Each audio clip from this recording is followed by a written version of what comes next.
Et comme il entrait dans un bourg, 10 lépreux vinrent, disant: Jésus, Maître, aie pitié de nous.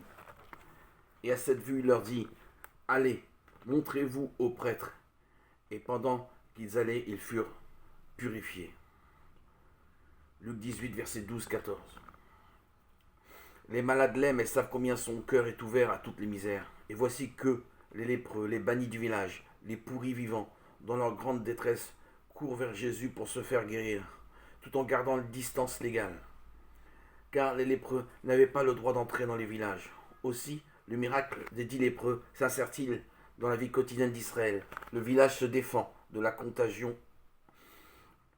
Interdiction absolue aux lépreux d'y entrer. Étonnant regard que celui de Jésus. Il voit ces pauvres lépreux, il souffre avec eux, il les renvoie guéris, ou tout comme puisqu'ils seront en chemin.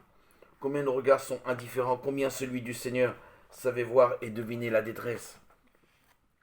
Or, l'un des 10 lépreux, lorsqu'il se vit guéri, revient en glorifiant Dieu à haute voix, et il se jeta la face contre terre aux pieds de Jésus en lui rendant grâce, et c'était un Samaritain.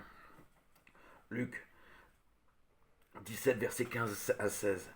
Jésus redonne joie et goût de vivre à un pauvre homme qui, rayonnant et jubilant, revient vers lui, lui crier son bonheur.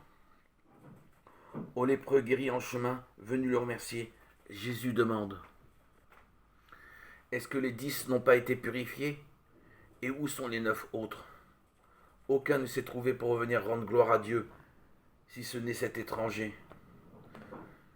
Luc 17, verset 17-19.